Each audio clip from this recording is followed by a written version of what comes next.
Yeah. There's, you know, Meg Ryan and her quote partner, they've been in a relationship for, good God, 45 years, 40 years, never been married.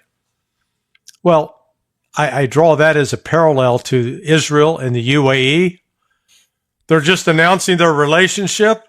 For God's sake, it's been in place for what, 20 years or more? So, it's laughable. Oh, they've got an alliance. Well, no kidding.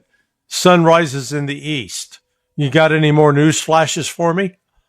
And my sarcasm's not directed at you, Danny, but it's just directed at the cluelessness of these news organizations that write stupid stuff like this, because it has been,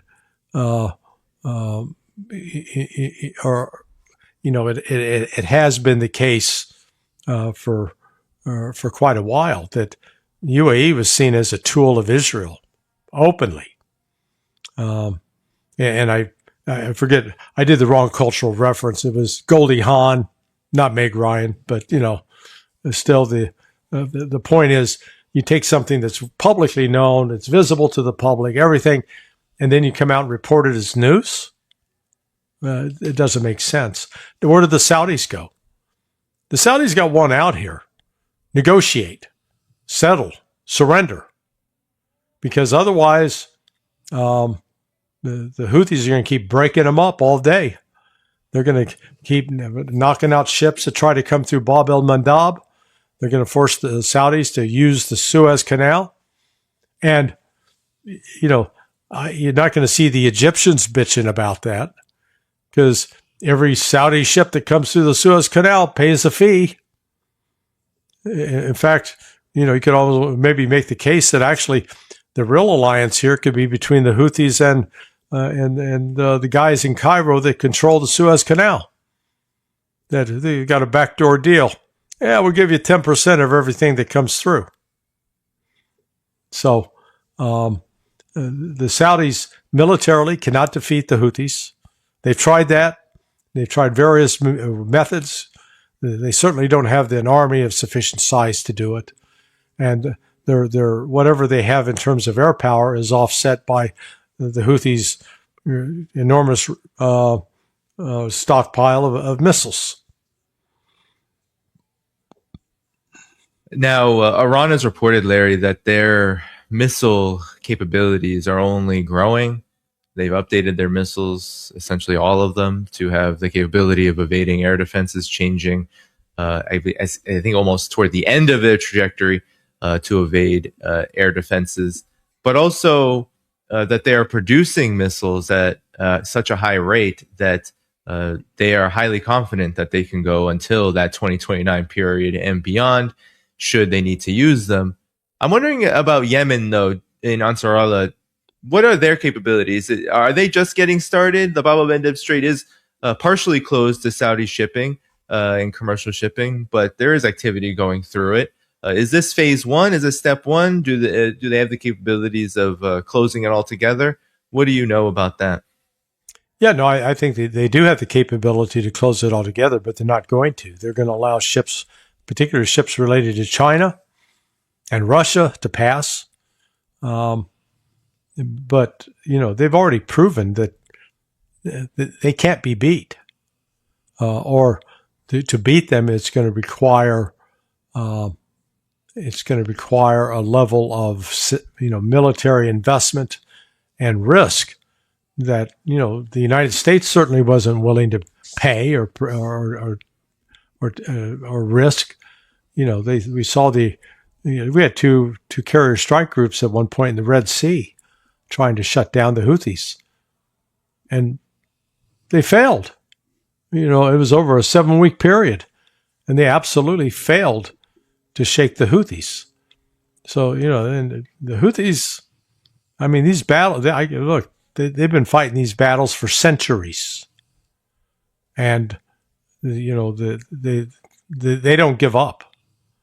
So it is,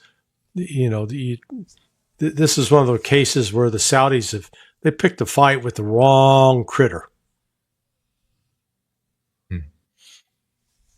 Yeah, yeah. Well, that's for sure. And now, uh, I don't believe I've had you on since Saudi Arabia, Turkey, and Pakistan signed this defense pact, and I'm wondering Mhm. your opinion on it. Some aren't taking it so seriously. Some are believing Iran made statements to the effect that they view any kind of act of sovereign defense as a positive development. Others are questioning whether it's sovereign at all, given the very contradictory situations that all of these countries find themselves in. So, what are your thoughts on it, and what kind of impact does it make on the regional situation, especially in regards to Iran and Yemen and the regional wars that have been, absolutely escalating? Well, I've come up with a name for it.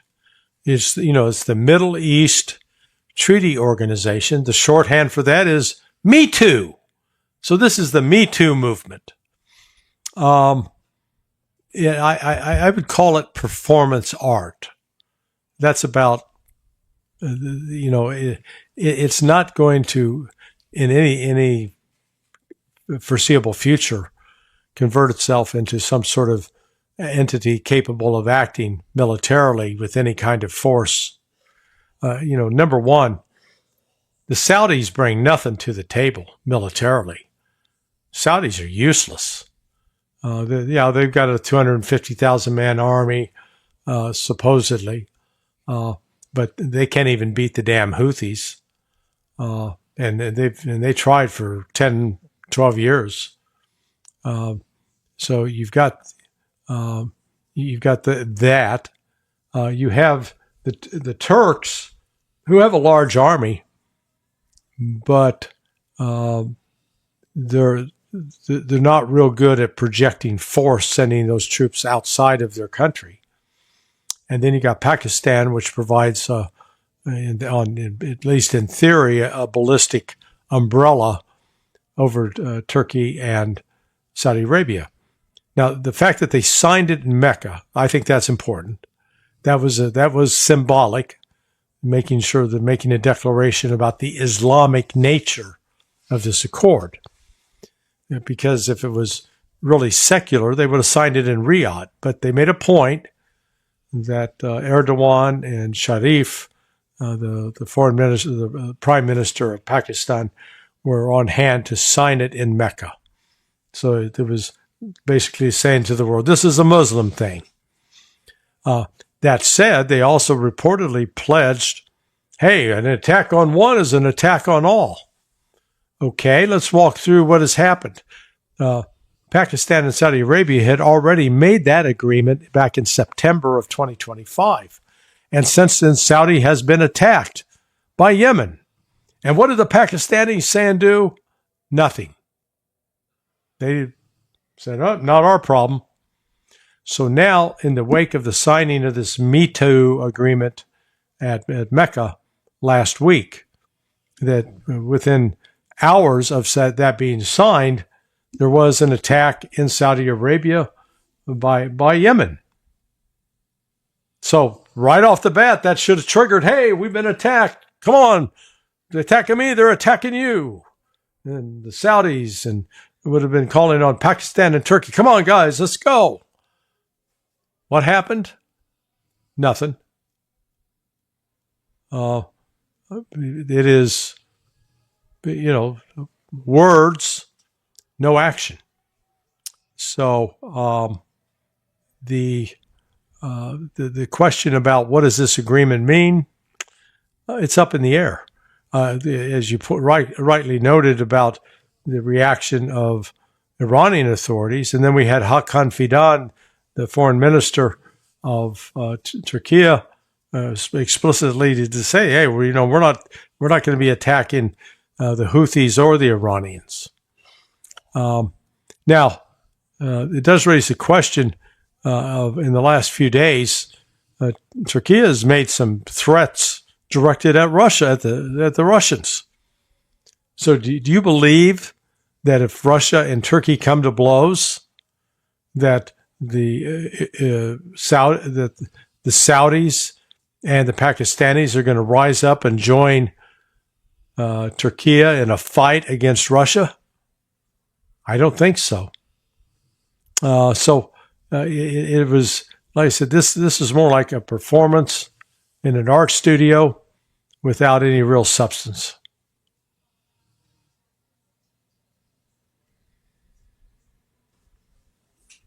Hello.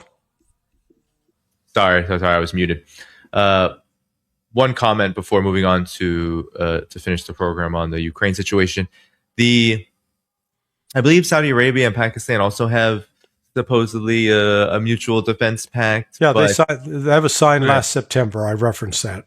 But throughout the Iran war, throughout the war in Iran, I mean, Saudi Arabia was a party to the war, was struck by Iran many times, and then Pakistan ended up being a mediator with around these negotiations, right. And Iran having at this point taken advantage of this and built even closer ties to Pakistan. So, yeah, nothing is set in stone. It looks like with this defense pact expanding beyond bilateral ties. But Larry, what do you make of the reports now that Russian strikes are getting more numerous, more consistent, all over Ukrainian positions, military positions, Kiev, Zaporozhye, these aerial strikes, these missile strikes? Now there are reports that DPRK, North Korea, is more deeply involved, according to Ukrainian sources, mostly Volodymyr Zelensky, but Ukrainian intelligence. And then today, I believe there were reports coming out of Japan that DPRK did test a ballistic missile as well. I believe there were some missiles being tested by China that the United States was very unhappy about, saying that they wanted warning next time that China tests their advanced missiles out at sea. Larry, what do you make of what's going on with, like, what does this actually say about where the world is going? It seems like this indicates that these countries are very much not only coordinating and collaborating, but that the world is changing quite dramatically. Your thoughts on it? Well, yeah, no, you're absolutely correct that there is coordination, collaboration, China, Russia, Iran. Why is North Korea employing troops and equipment in the war zone? What better way to find out if your stuff actually works? And, they're not under the kind of political pressures you'd face in the United States if Trump tried to deploy U.S. troops to Ukraine to fight, to get combat experience. But for the North Koreans, getting combat experience is a good thing. Their attitude is these soldiers got to be trained anyway, so might as well put them into the real deal, where they get to find out if they, how it works. And so you've got that going on as a dynamic in this entire process. Let's not forget that apparently yesterday, when Putin was attending some ceremony with the Russian Pacific Fleet, he gave them permission, gave them the green light to go after European ships, commercial vessels that are sailing in the Sea of Japan, Sea of China, in the Pacific. That Russia was now going to retaliate against the European ships for the very thing that they've been trying to punish Russian ships for. So this throws up a whole new dimension here.